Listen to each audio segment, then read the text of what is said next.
अब ये सब तुम मेरे लिए लेकर आए हो? हाँ, और किसके लिए लाऊंगा? क्यों? क्यों मतलब तुम पहनोगे इसे? विशुदा, देखिए ना आपकी लक्ष्मी जैसी दीदी कैसे बातें कर रही है। ये अपना बैग होटल छोड़ा है, इसका मतलब थोड़ी नहीं कि वापस होटल जाएगी। हमारा घर है तो वहां पर रहने का क्या मतलब है बताइए?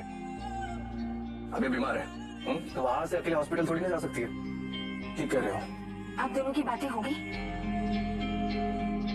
दुष्यंत, अब तुम्हें मेरी बातें सुननी होगी।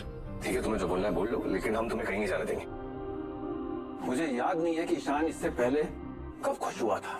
बच्चे इतने खुश तब होते हैं जब इन्हें कोई नया खिलौना मिल जाता है, और जब वो खिलौना पुराना हो जाता है ना, तो उसे यूज करके फेंक देते हैं, और फिर उसके बाद नए खिलौना ढूंढने लगते हैं। और आपके ईशान का वही हाल हो गया है।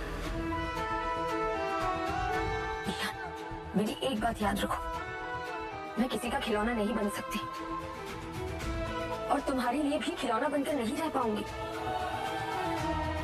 मैं जानती हूँ कि तुम्हारे पास बहुत सारे पैसे हैं। तुम अगर खुले हाथ से खर्चे भी करोगे ना, तो भी तुम्हें कभी कमी नहीं पड़ेगी।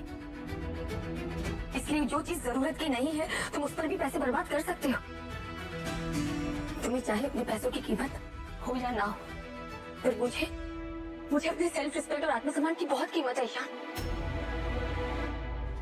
मैं तुम्हारे कपड़ों के लिए और इन साड़ियों के लिए अपना सेल्फ रिस्पेक्ट नहीं बेच सकती ईशान। I'm sorry। ये सिर्फ कुछ कपड़े खरीदने की है तो मुझे ये मेरे लिए छोटी बात नहीं है ईशान। विशुद्धा, चाहे अब के बाद हम कभी मिले या ना मिले, पर आपने मेरी बहुत देखभाल की।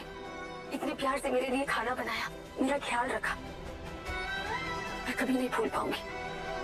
स्टार प्लस की सीरियल सारा की कहानी इन दिनों बेहद ही ज्यादा दिलचस्प हो चुकी है, जहां पर ईशान की चिंता अब बढ़ती नजर आएगी, तो वहीं दूसरी तरफ किस तरह से ईशान घर वालों को सारा सच बताएगा, देखना इंटरेस्टिंग रहने वाला है। ऐसे ही लेटेस्ट अपडेट के लिए बने रहिए टेलीबूस्टर्स के साथ।